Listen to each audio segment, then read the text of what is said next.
welcome back. As you guys know, my name is Miss Victoria. I'm a New Jersey educator with New Jersey SNAP Education and the Community Food Bank of New Jersey. And I'm excited to be back with you guys for today's lesson. We're going to be talking all about food safety. But before we go ahead and get started, does anyone remember what this little fella is called? My Plate, yes. And anyone want to name the 5 food groups of our My Plate and maybe a tip that you learned? Fruits and veggies in one part, in 2 parts. In 2 parts? What do we like to say about it? Typically, we have a few sayings that we have for it, or a few tips for our fruits and vegetables, if you remember. No, I don't. Anyone remember? Yes, we want to eat the rainbow because not one fruit or vegetable has all the vitamins, minerals, nutrients our body needs. What are our 3 other categories or our food groups? Anyone know? Meat. What is meat exactly? Protein. What does protein do for our bodies? Helps build our muscle. Fantastic. What about the last 2? Grains. Now, what do grains do for our body? Yes, it gives you your energy. They're your carbohydrates. That's what keeps you moving. And lastly, what is that last category? Dairy. Fantastic. And dairy has one wonderful word in it. Starts with the letter C. Calcium. And what does calcium do for our body? Keeps our bones nice and strong. Fantastic. So as you guys know, we always like to review our wonderful little My Plate, keeping us nice and healthy. And I know we've had lots of discussions about food safety in previous classes, so I did want to bring to everyone's attention our first handout that we're going to be reviewing. And it's all about produce fighting bacteria within our kitchen. And there's 6 main steps to check, clean, rinse, separate, chill, and throw away. We're going to take the opportunity to review each and every one of them. So check your produce for fresh signs, look for cuts, bruising, where harmful bacteria can spread. So we want to try to avoid that, especially when we're food shopping, especially those fresh produce. We can look at it, we can feel it, we can smell it. Look for any signs that could cause bacteria or any little critters to be found inside of it. So when choosing pre-cut fruits and vegetables, like packaged salads or different sliced fruits and vegetables, check that the product is refrigerated or on ice. So you always want to find it in that refrigerated section. One of the main ones that we want to keep in mind is chill. We're going to take a little skip ahead. So we always want to make sure our refrigerated items are at 40 degrees or below. What that means is anything above 40 degrees is where bacteria can start to fester, to harbor, to live. And we want to try to avoid that. So definitely keeping your refrigerator anything below 40, your freezer below 0. That's that freezing point almost. So refrigerate all cut, peeled, and cooked fresh fruits and vegetables within 2 hours of preparing. So you have that nice little window also when you're produce shopping to go home, clean, rinse, prepare, have everything ready to go. Remember that mise en place, where everything is where it belongs, ready to go. We also have clean, so clean hands, surfaces, and utensils to prevent contamination. Does anyone know how long we should be washing our hands for? 20 seconds. What do we wash our hands with? Soap and water. Fantastic. There's been studies that the water temperature does not really matter to washing your hands. We just want to make sure that you're lathering and rinsing properly. Does anyone know, instead of counting to 20, because that kind of gets a little boring after a while, does anyone know any other ways that we can make sure that we're reaching those 20 seconds? Sing happy birthday twice. Yes, you can sing the happy birthday song. Pretend it's someone's birthday right after you use the restroom. Sing happy birthday 2 times. You can also say the ABCs. There's 26 letters. Think of it as 1 second per letter is what I like to think. And then clean all surfaces and utensils with hot water and soap. That one is key, including cutting boards and knives before and after preparing fruits and vegetables. You also want to make sure that you're rinsing your fruits and veggies before eating. So even if you did cut it in advance, and cleaned it in advance too, take the opportunity to also just rinse it off again. Just make sure that it's a little safe. Firm-skinned fruits and vegetables should be rubbed with hands or scrubbed with a brush cleaner. So what that means is like a cantaloupe, a watermelon, anything with a harder surface, scrub it a little bit more because especially with those cantaloupes, they have those indentations where dirt and debris can stick in. So a nice little scrub brush or even just using your hands to clean it off a little more. Packaged fruits and vegetables labeled ready to eat, washed or triple wash should just be washed again. There's no harm in it. And when we're rinsing or cleaning our fruits and vegetables, what do we use only? Anyone remember? We talked about it the first week that we were together. So when you're cleaning your fruits and vegetables, try to just use water. It's the safest product for you. Try not to use any chemicals such as soap or bleach. It's not meant to be ingested, so we don't clean with it. However, if you want to be a little more mindful, you can always, does anyone remember what you could use also? It's clear. You could use a vegetable wash. You can also create your own vegetable wash with this product. It's clear, it's an acid. White distilled vinegar is another great opportunity to help you clean. Or if you want to utilize baking soda, just be mindful not to use too much of it. A little goes a long way, just because that baking soda can have that aluminum flavor to it. So you want to make sure that you're rinsing it well. Dry fruits and vegetables with a clean cloth. I always like to recommend a paper towel. They're the safest for you, especially when you're washing your hands. Try to utilize those paper towels as well. Don't use a cloth. That's, again, it's where bacteria can harbor and fester. And be mindful of the air dryers, especially the warm ones. That's where bacteria grows on them. You want to try to use the ones that you know are room temperature, or even if they have a nice LED light, it's safe as well. And don't use soap or bleach to wash your fruits or vegetables. These products are not intended for consumption. And to separate. So separate your produce from raw meat, seafood, poultry, eggs, and household chemicals. So in your shopping cart, always try to keep them separated. For myself, I like to keep my fruits and vegetables on the little area where a child's supposed to go. I know that it won't get squished, and I know that it's a little safer. It's separated from my meats or any other products. In your refrigerator, keep your fresh fruits and vegetables separated from your meats. Again, there's those nice little drawers in our refrigerators. They actually have different air circulation for them for your fruits and vegetables, so you can also try to keep them in there. Also, keeping your meats in the bottom drawer, because if by any chance they start to leak, if you put them on the top shelf, where does everything go when it's up? It goes down. So keeping them on the bottom shelves helps to prevent that from occurring. When preparing foods, keep fresh fruits and vegetables separate from raw meats, poultry, and eggs. Do not use the same cutting board or utensils without cleaning with hot water before or after preparing fresh fruits and vegetables. So what that means is, if you know you're making a stir fry and you know that you're going to have some veggies and you're going to have chicken, try to cut up all those veggies before you cut up that chicken. This way you don't have to utilize numerous cutting boards and numerous cutting utensils, so it saves you a little time as well. Does anyone have any questions? Fantastic. And our last step of the 6 is to throw away bruised, damaged, or potentially cross-contaminated products. Throw away any fresh fruits or vegetables that have been refrigerated within 2 hours. I'm sorry. Throw away any fresh fruits or vegetables that have been refrigerated within 2 hours of cutting, peeling, or cooking. That one's safe. You don't need to be mindful of that. You can still consume it. I always like to, whenever I get home, I always like to wash all of my produce and try to use it as simply as I can, except for like my strawberries, my raspberries, anything soft. But your cantaloupe, if you end up cleaning it, cutting it, and utilizing it, you can only cut half, place some saran wrap over the other half, and put it in the refrigerator, and it's still safe to consume after. Again, just be mindful you can wash it again. Remove or throw away any damaged portions of fruits or vegetables when preparing to cook them before eating them raw. Again, if you find that it has a hole in it, you want to be mindful. It might have a little critter in there. Just simply, you can cut it open, see if it's in there. If not, you may throw it away. Key is, if you're in doubt, throw it out. There's nothing wrong with it. It's for your safety. Does anyone have any questions regarding our little Fight Back Produce Pro handout? If not, we can move on to our next handout. And I know yes? How long can you keep cutting watermelon? It's big, you eat half, but the other half. I always like to say try to consume it as quickly as you can, especially that cut up one. Try to consume it within 2 days.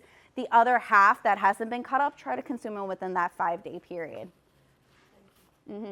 Again, watermelon's one of those tricky ones. You want to buy the big, large one, but keep in mind, you might not be able to eat all of it in a certain amount of time, so that's kind of like that item that you're purchasing in bulk. You can always purchase them cut in half, cut into quarters, especially if it's just for yourself, to keep that in mind. But you can also purchase that large one and enjoy it as well if you really, really like watermelon. We're in watermelon season right now, so they are fairly cheap and easily available. Any other questions? All right, fantastic. So I know we've talked about it often. Most can and box products are safe to eat long after the date on the container and the shelf life of refrigerated and frozen fruits can be extended if handled properly. So there's 4 different types of products for the shelf life. There's the sell-by date, the best-by date, the use-by date, and then different codes if you've noticed. So we'll take a little opportunity to go through each one. The sell-by date refers to the day that the store must sell a specific food item. This is not an expiration date. Therefore, food still can be eaten after the sell-by date. So this is for items that the store prepares for you, like rotisserie chickens, the pre-cut fruits and vegetables.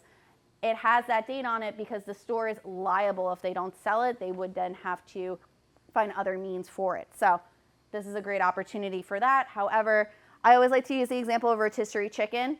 You can purchase it after the sell-by date and consume it. I would suggest to consume it a little quicker just because you want to make sure that no bacteria is forming or anything. So try to consume that within the 1 to 2 days of having it. The best by date refers to the date that will give the best peak quality of the food. This includes the best flavor, the best taste, and the smell of foods. This is not an expiration date.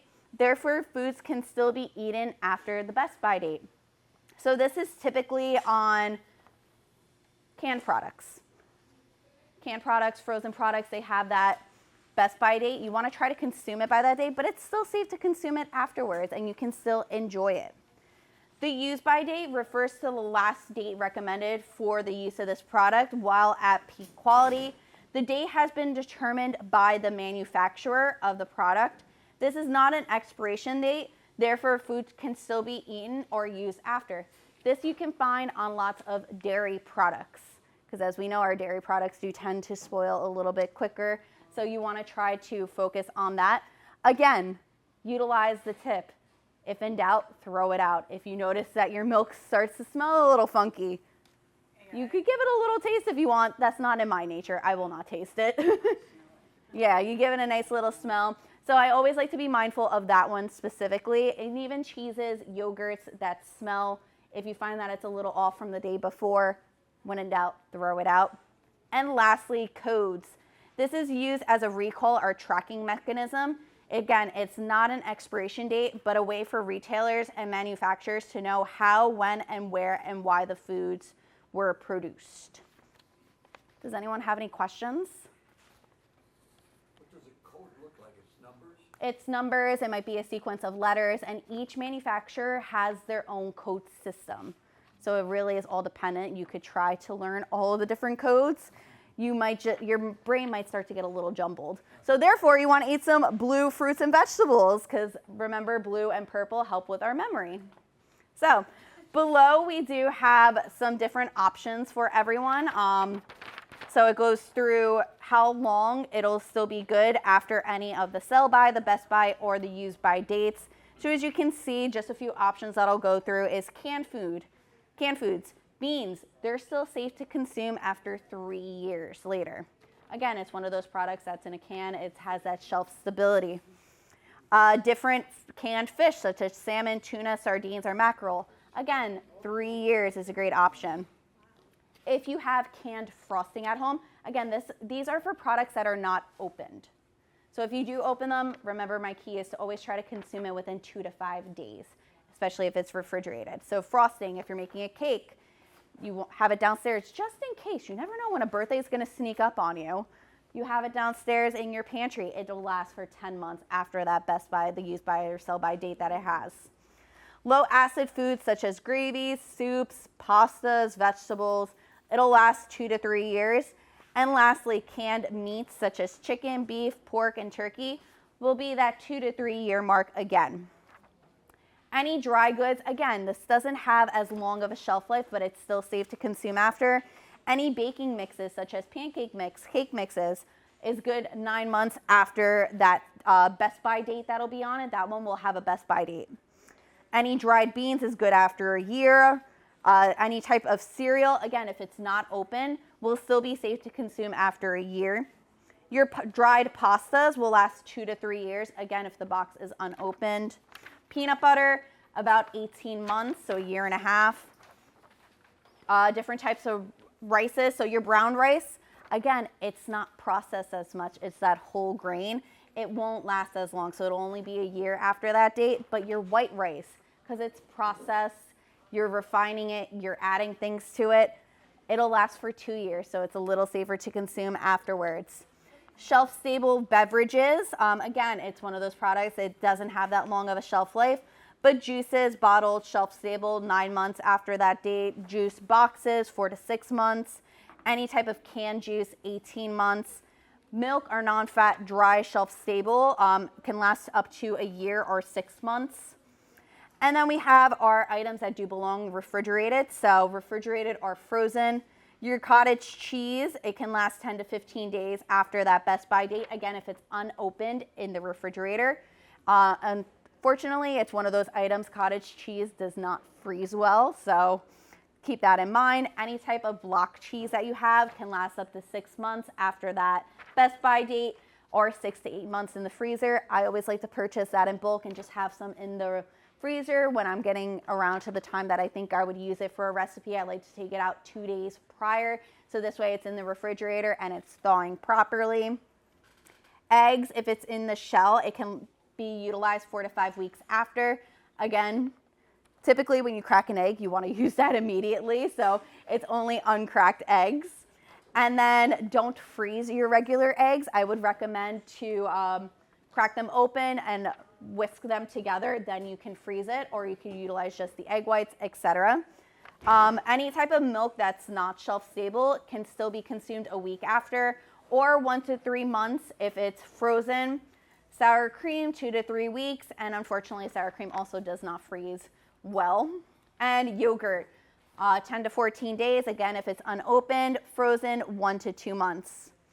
Then we have our different types of fish. Refrigerated, 2 days. Frozen, 3 to 6 months, or up to a year. Meats, again within that 5-day mark, and then up to a year. And then processed meats, typically again you open it, you want to try to consume it. Bacon, if it's unopened, refrigerated, up to 2 weeks. Frozen, up to 6 months. Lunch meats, unopened, 2 weeks, and then again it's up 2 months. Whew. All right. Yes. Flour, plain flour. Of course. In the refrigerator. So flour doesn't need to be kept in the refrigerator. So therefore, it's not in that refrigerated section. It can be left in the open if the package is untouched.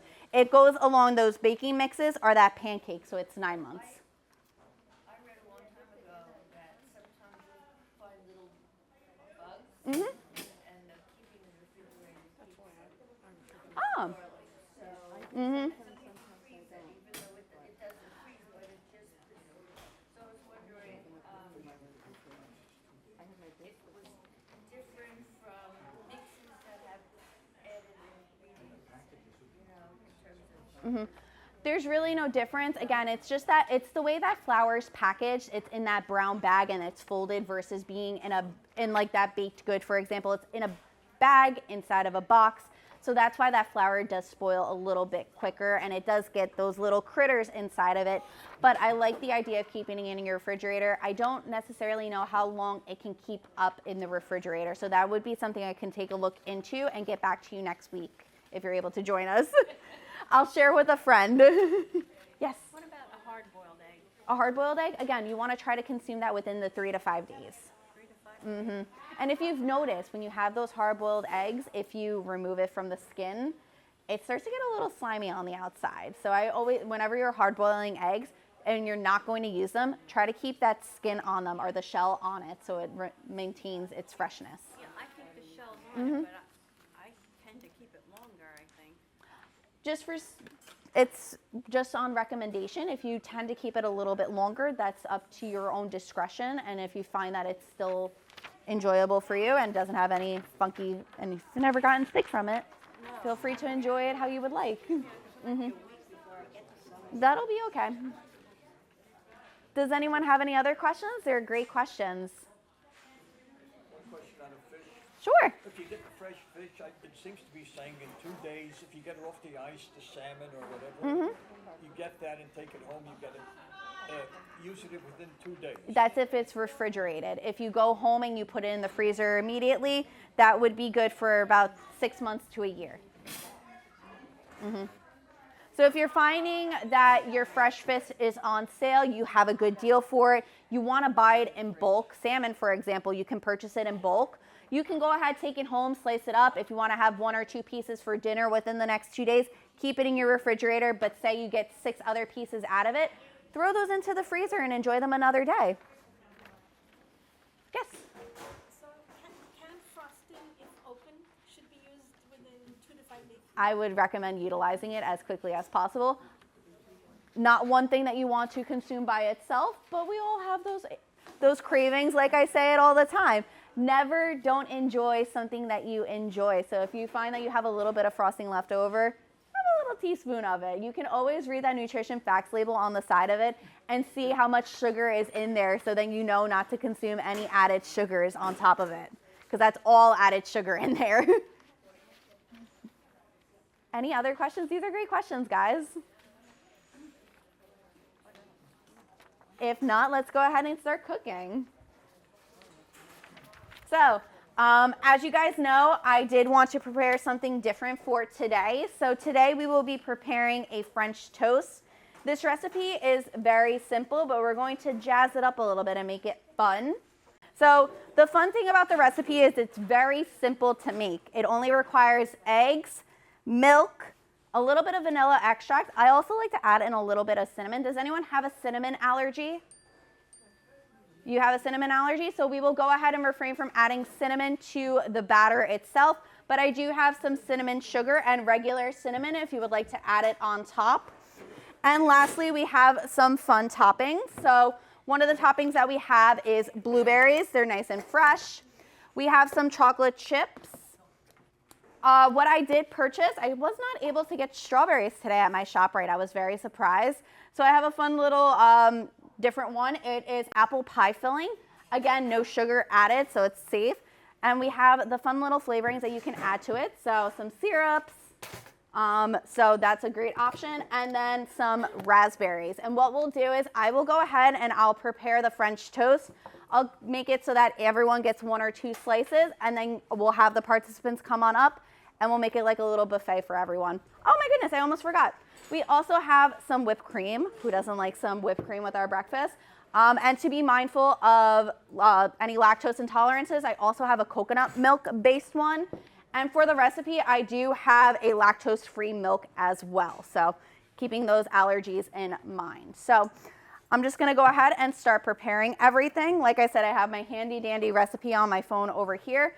I'm just gonna go ahead and look for my hand sanitizer to practice my safe hand washing when a sink is not available, and I'll also be utilizing gloves for protective equipment as well. After I break the eggs, I will also change my gloves too, just to be mindful of cross-contamination as well. So for the recipe, we will need, so I'm going to quadruple it. We will need 8 eggs. Excuse me. Yes, Can I ask a question? sure.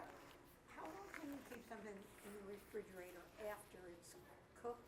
Like if you were to make salmon, Try to consume it within those 2 days. 2 days? Anything cooked, always try to consume within 2 days. So again, just 8 eggs. I'm actually gonna have a nice little plate over here on the side for my egg shells. And you can crack your eggs however you prefer. Typically when I'm at home, I like to crack it on a hard surface. I find that it actually cracks a little bit better instead of cracking it on the side of the bowl where you could get little pieces of cracked eggshell. But today, because I do have my tablecloth down, I do want to be mindful. So I'm just going to crack it on the side of my bowl on the inside, and I'll be mindful to look out for those shells.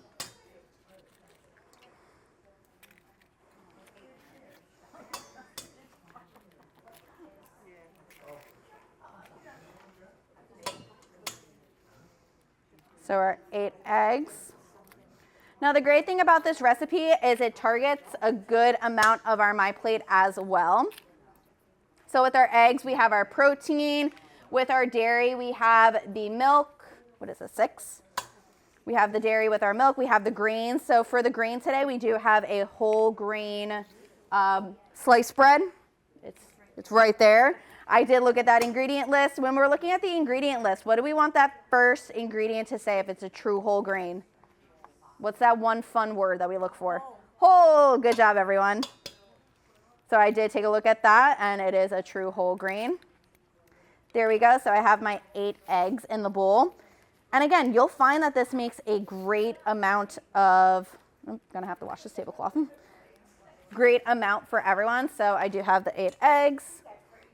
What I will do is I will actually take a fork. I will put on gloves before I do so. I'm gonna take a fork and I'm just gonna whisk everything together. You could utilize a whisk at home if one is available for you. I forgot to bring mine.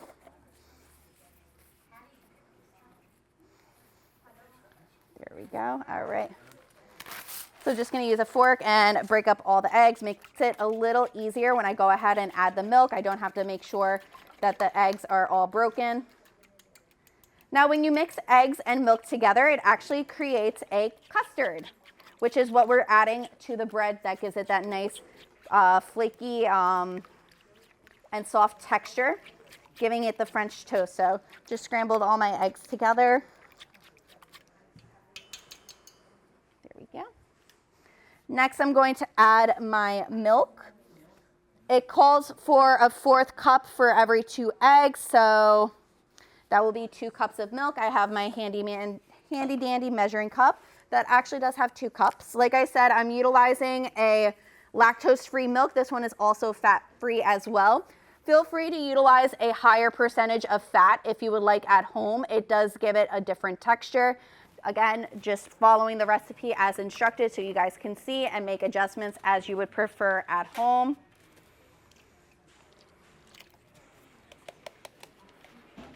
There we go. Then it also calls for 1/2 teaspoon of vanilla extract. I did forget my teaspoons at home, so we're just going to eyeball it, and I'm just going to go ahead and add just a little bit. It does call for 1/2 teaspoon of vanilla extract per 2 eggs, so we should be good there. Like I said, I like to add a little cinnamon to mine at home, giving it a little extra flavor. However, I do understand that we do have that allergy, so again, I do have some up here. It is a cinnamon sugar if you like it a little sweeter, and just plain ground cinnamon if that is what you would prefer more. Now, when you're making the French toast, it smells delicious. If anyone is close up here and can smell it, it smells so good. All right, next what we're going to do is we're going to spray down our sheet pan. You can utilize a skillet at home. I do have this wonderful large skillet. I know it fits up to 6 slices of toast. I have it at about 350. I'm probably going to lower it down to like 250. Be mindful and just raise it up if it needs to. I'm also going to use a little bit of avocado oil. It's one of the healthier oil options. As you know, avocado is a healthy vegetable fat that we can utilize. So a nice little spray just to keep it from sticking. And I will grab our slices of bread. Going to use some tongs. Now when I'm preparing my French toast, if I'm using a thinner sliced bread such as this, I'm not going to leave it soaking in too long or else the center will stay soggy. So I want to keep that in mind. We'll be able to open this. You can utilize a thicker cut French toast. You can also cut your own bread as well if you would prefer. So like I said, I know I'll be able to fit 6 on here. Just going to use my tongs. So really quickly, just to demonstrate, just like that. Not too much liquid on it.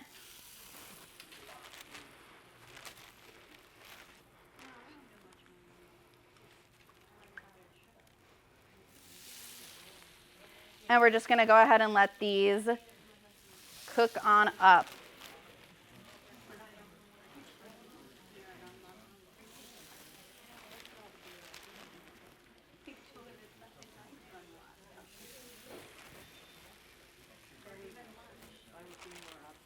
There we go.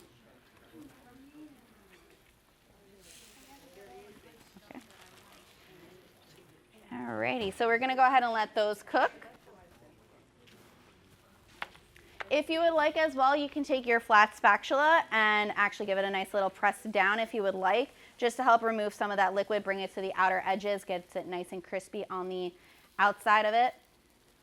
So if you don't add the milk to your French toast, it would actually just be egg bread. The egg would soak up in the bread and it wouldn't have that nice fluffiness texture that you're looking for. So if you've ever tried that before, accidentally forgotten the milk, you will quickly learn why the milk is needed. You can utilize any milk substitute you would like as well. So almond milk, soy milk, coconut milk are great alternatives as well. So I'm just gonna go ahead and start checking on these, making sure. I like to have mine a little crispy, just to know that the egg is cooking thoroughly. I do have it back up at 350. I found that the 250 degrees was not cooking it quick enough. And what I'll do is I'm gonna go ahead and start preparing our toppings.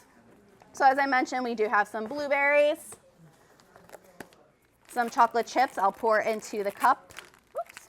They're mini chocolate chips, so you don't need too many. A little bit goes a long way. And I just like things when they're mini as well. I find that they taste a little different. As I mentioned, we do have our apple pie filling. Again, this one is no sugar added, so if you find that it's a little bland for your flavoring, go ahead and add some cinnamon sugar to it or some regular cinnamon. The apple slices do come in like eighths, so I did go ahead and I sliced them up a little smaller. And then we also have our raspberries. Miss Sophia, can I ask for your assistance? There we go. So I'm just going to ask for you to assist the participants if they need any help. And we'll grab some spoons. There we go.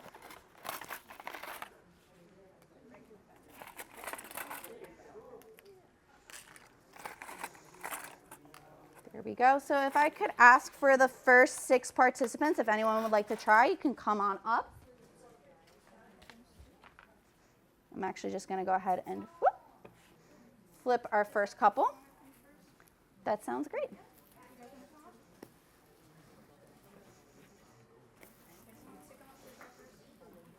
Don't be shy. First come, first serve. Get it while it's warm. Yes. There we go. Fantastic. Thank you, Sophia. So I'm just going to go ahead and give these a little bit while longer. As you can see, they are nice and toasty on the outside, giving it that nice little crunch, and the center will be nice and gooey.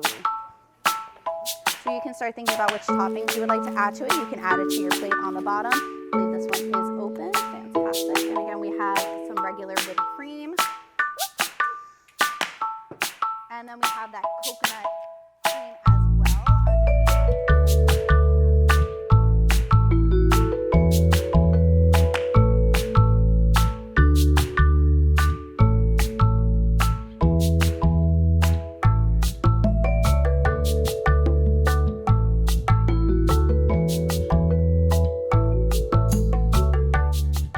Hi everyone, my name is Victoria Lodato and I'm a senior nutrition educator working with New Jersey SNAP Education and the Community Food Bank of New Jersey. We're here at Edison Community Center doing a nutrition education class where today we talked all about food safety and food storage, being mindful of your sell by, use by, and expiration dates. We'll be back again next week, which will be August 5th. Monday at 10 a.m. here. And if you can't join us on Mondays, we will also be at Minnie B. Veal Community Center on Tuesdays at 1 o'clock. We will be there tomorrow, the August 30th, as well as August 6th.